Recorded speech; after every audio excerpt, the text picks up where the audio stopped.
جی S herbal wholesale Ayurvedic ادویات کا قابل اعتماد مرکز۔ تجارت کے خواہش مند حضرات کو ہم مکمل ٹریننگ دیتے ہیں۔ ہمارے ساتھ تجارت کر کے بھرپور پیسہ کمائیں۔ علماء کرام، حفاظ، ڈاکٹرز اور میڈیکل والوں کے لیے خصوصی رعایت۔ تفصیلات کے لیے ابھی رابطہ کریں۔ سنشائن ہربل مایوس شادی شدہ مردوں کے لیے جڑی بوٹیوں سے تیار کردہ اثردار دوا۔ اس کے علاوہ وزن بڑھانے اور موٹاپا کم کرنے کے لیے لاجواب دوائیں انڈیا میں کہیں بھی حاصل کرنے کے لیے ابھی کال کریں۔ تحفظ دین کا کاروبار روا دوا روا دوا روا دوا روا دوا روا دوا تحفظ دین کا کاروبار روا دوا علماء کا ساتھ دو آؤ سب کے سب یہاں علماء کا ساتھ دو آؤ سب کے سب یہاں۔ السلام علیکم ورحمۃ اللہ وبرکاتہ۔ الحمدللہ رب العالمین والصلاة والسلام على سید الانبیاء والمرسلین وعلى آلہ واصحابہ اجمعین، اما بعد فاعوذ باللہ من الشیطان الرجیم، بسم اللہ الرحمن الرحیم۔ یا ایہا النبی قل لأزواجک وبناتک ونساء المؤمنین یدنین علیہن من جلابیبہن، صدق اللہ العظیم۔ قابل صد احترام حضرات علماء اکرام، حاضرین جلسہ، میری ماں بہنوں اور عزیز سہیلیوں، السلام علیکم ورحمۃ اللہ وبرکاتہ۔ آج اس روحانی محفل میں آپ کے سامنے برقع کے عنوان پر کچھ کہنے کی جرأت و ہمت کر رہی ہوں۔ امید کہ آپ میری باتوں کو بغور سماعت فرمائیں گی۔ محترم حاضرین، اس پرفتن دور میں کسی گستاخ اور بدمعاش نالائق انسانوں کی رگ شیطانیت بھڑک اٹھی اور انہوں نے ایک شر انگیز مضمون تحریر کیا کہ برقع جلا دو، برقع نکال دو۔ شاید اپنی تو کروا کر بہت دن گزر چکے تھے اور اپنی تو کروانے میں بڑا مزہ آتا ہوگا۔ میں کہتی ہوں بلکہ اسلام کہتا ہے کہ برقع کو جلا نہیں بلکہ جلا دو، یعنی اسے زندہ کرو، روزمرہ کی زندگی میں اسے استعمال کرو، اس لیے کہ برقع قید نہیں بلکہ مسلم خواتین کے لیے وہ محفوظ قلعہ ہے جس میں کسی دشمن کو جھانکنے کی بھی ہمت نہیں۔ یہ پناہ گاہ ہے۔ مسلم خواتین پردے سے اس طرح ڈھکی ہوئی ہوتی ہے جس طرح ہیرا کوئلے کے کان میں چھپا ہوتا ہے۔ وہ بن سور کر کسی کو دعوت نظارہ نہیں دیتی۔ ایک باعزہ برقع پوش خاتون چلتی بھی ہے تو اس کا ہر قدم شیطان کے پیٹھ پر ہوتا ہے جو کہ شیطان کی کمر توڑ دیتا ہے۔ اس کا ہر قدم ان تمام وحشی جذبوں کو روک لگا دیتا ہے جو برقع سے آزاد نفس کو دیکھ کر جاگ جاتے ہیں۔ اس کا ہر قدم ان تمام فتنوں و فسادات کو دبانے والا ہوتا ہے۔ محترم حاضرین، ایک باعزہ خاتون اپنی آبرو و عصمت کی شمع کو برقع سے ڈھک کر نکلتی ہے جس کی وجہ سے شریر شیطانی ہوا اس شمع کا کچھ بگاڑ نہیں سکتی، مگر جب یہی شمع برقع سے آزاد ہو کر نکلتی ہے تو اس کی شمع ایک پھونک سے بجھ جائیں گی یا ہوا کے جھونکے سے ختم ہو جائیں گی۔ الغرض برقع ایک ڈھال ہے جس کو قید خانہ کہنا پاگل پن نہیں تو کیا ہے۔ برقع عورت کی فطری ضرورت ہے اس لیے کہ عورت کے معنی ہی پردے کے ہیں۔ ایک عورت اگر پردہ نہ کرے تو وہ عورت ہی نہیں ہے۔ مسلم خواتین تو وہ ہوتی ہے جو برقع کو ہمیشہ خوش دلی سے پہنتی ہے، یہ اسے کبھی قید خانہ تصور نہیں کرتی اور نہ دم گھٹنے کی بات کرتی ہے۔ یہ تو ہم پر اللہ کا فضل اور اس کے رسول صلی اللہ علیہ وسلم کی مہربانی ہے کہ اس نے ہم پر پردہ فرض کیا، ورنہ ہم بھی آوارہ مزاج تتلیاں بن جاتی۔ محترم حضرات، بہت سی ماں اور بہنوں کو اس دھوکے میں ڈال دیا گیا ہے کہ چہرے کا پردہ نہیں ہے۔ یہ ایک دھوکہ اور فریب ہے۔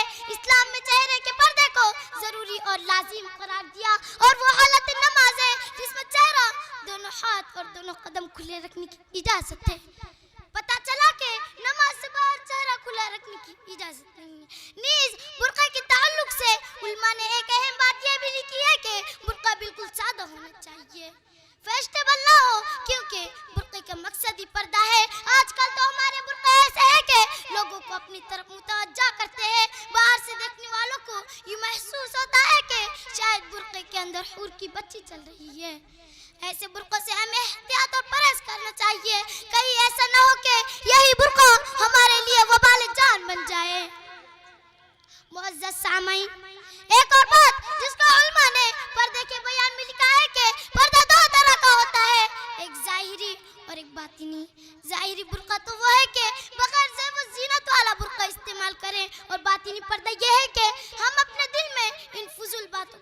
نہ ہونے دے جو شریعت اسلامیہ کے خلاف ہے، مثلاً غیبت، جھوٹ، بدنظری، اس کے علاوہ وہ تمام لایعنی کام جس کا کوئی دنیاوی یا اخروی فائدہ نہ ہو. جیسا کہ اللہ کے نبی صلی اللہ علیہ وسلم نے ارشاد فرمایا، من حسن اسلام المرء ترکہ ما لا یعنی، آدمی کے اسلام کی اچھی باتوں میں سے ایک یہ ہے کہ وہ لایعنی باتوں کو چھوڑ دے، اس لیے کہ لایعنی باتوں کے بہت سے نقصانات ہیں. ان میں سے ایک یہ بھی ہے کہ نیکی ضائع ہو جاتی ہے اور برائیاں مفت میں ہمارے ہاتھ لگ جاتی ہے، جو کہ قیامت کے دن عذاب اور رسوائی کا ذریعہ ہوں گی. محترم حضرات، برقع کیا ہوتا ہے میں آپ کو بتلاتی ہوں. برقع عزت کا ضامن ہے، برقع حفاظت نفس کا باعث ہے، برقع غیرت مند کی جان ہے، برقع ایمان کی پہچان ہے، برقع شیطان پر پھٹکار ہے، برقع دشمنوں پر یلغار ہے، برقع عدل کی تلوار ہے، برقع امن و انصاف کا آئینہ دار ہے، برقع انسانیت کا علمبردار ہے، برقع آئین اسلام ہے، منشأ قرآن ہے، برقع فرمان نبوی اور حکم رحمان ہے. معزز حاضرین، یہ دور فتنہ والا دور ہے. اس دور میں ہمیں بہت محتاط رہنا چاہیے، پھونک کر قدم رکھنا چاہیے. جب ظاہر و باطن صاف و شفاف ہوں گا تو نور پیدا ہوں گا، جس سے عبادات کی حلاوت نصیب ہوں گی، ایمان کو تازگی اور دل کو فرحت، سکون اور چین عطا ہوں گا. ہمیں ان خواتین اور عورتوں سے بہت دور رہنا چاہیے جو برقعے کی پابندی کو خیر سمجھتی ہے. ایسی غلط خیالات رکھنے والی خواتین کی نہ کوئی عزت ہوتی ہے اور نہ ان کے لیے کوئی مرتبہ ہے. فرشتے ہمیشہ ان پر لعنت بھیجتے رہتے ہیں. ان کا انجام ذلت و رسوائی کے سوا اور کچھ نہیں ہوتا. بناتے اسلام کے برقعے پر انگلی اٹھانے والوں کو برقعے کا اہتمام کر کے ایسا منہ توڑ جواب دینا چاہیے کہ وہ اپنی انگلی دانتوں تلے دبا لے. عزیز بہنوں، برقع پہنو اور اس کی پابندی کرو، اس لیے کہ قرآن پاک میں اللہ تعالیٰ فرماتے ہیں کہ اے نبی صلی اللہ علیہ وسلم، آپ اپنی بیویوں اور اسلام کی بیٹیوں کو حکم دیجئے کہ وہ اپنے اوپر ایک چادر ڈال دیا کرے. بہرحال ان تمام باتوں کا خلاصہ یہ ہے کہ برقع والیاں محفوظ ہے اور برقع نہ پہننے والیوں کی عزت و عصمت تو کیا خود گھر کا نظام بھی تباہ ہے. آئے دن ان کے گھروں میں جھگڑے ہوتے رہتے ہیں، سکون غارت ہو جاتا ہے، زندگی عجیب بن جاتی ہے. کبھی شوہر اس کو مشکوک نگاہوں سے دیکھتا ہے جس کی وجہ سے لڑائی کی نوبت آ جاتی ہے. نتیجہ ایسی عورتوں کا دنیا میں تو برا حال ہوتا ہی ہے اور آخرت میں بھی عذاب اور رسوائی ہے. اللہ تعالیٰ سے دعا فرمائے کہ اللہ تعالیٰ قرآن کے نام لیوا دختران اسلام کو اسلامی مزاج کے مطابق برقع پہننے کی سعادت عزمی نصیب فرمائے اور دنیا جہاں میں اللہ تعالیٰ ان کی عصمت و آبرو کی حفاظت فرمائے. آمین. بے پردہ ہو کے جو دکھاتی ہے بیبیاں، بے پردہ دو ہو کے دکھاتی ہے بیبیاں، اب بر زمین میں غیرت قومی سے گڑ گیا. پوچھا جو میں نے آپ سے وہ پردہ ہو کیا ہوا، پوچھا جو میں نے آپ سے پردہ وہ کیا ہوا، کہنے لگے کہ عقل کے مردوں پہ پڑ گیا. وآخر دعوانا ان الحمدللہ رب العالمین. چوکو اسٹار اعلیٰ کوالٹی کے عمدہ لذیذ چاکلیٹس علماء، حفاظ اور تجارت کرنے والوں کے لیے بہترین موقع. چوکو اسٹار اورنگ آباد. مزید تفصیلات کے لیے ابھی کال کریں. مدارس اور مکاتب والوں کے لیے خوشخبری، مفتی عربین ڈریس، عربی جبہ، شایا، توب اور صدری. حافظ عالم فاضل مفتی بن کر فارغ ہونے والوں اور مکتب کے بچوں کے لیے ایک نایاب تحفہ. سالانہ پروگرام میں انعامات دینے کے لیے ایک انوکھی چیز انڈیا میں کہیں بھی حاصل کرنے کے لیے ابھی کال کریں. مفتی عربین ڈریس، ابراہیم پورہ، بھوپال، انڈیا. تحفظ میڈیا کی لاجواب کوشش، نیکسٹ میسج اب نئے انداز میں، جہاں آپ دیکھ سکیں گے ایمان و عقیدے کو مضبوط کرنے والے دلچسپ کارٹونز کا ایک نیا سلسلہ. ہم لے چلیں گے آپ کو کارٹونز کی ایک خوبصورت دنیا میں. کفریہ اور شرکیہ کارٹونز سے اب ملے گا چھٹکارا. اب ہوں گے اور بھی دلچسپ اور مزیدار سلسلے. ہم کے بعد خوبصورت نظمیں، دلچسپ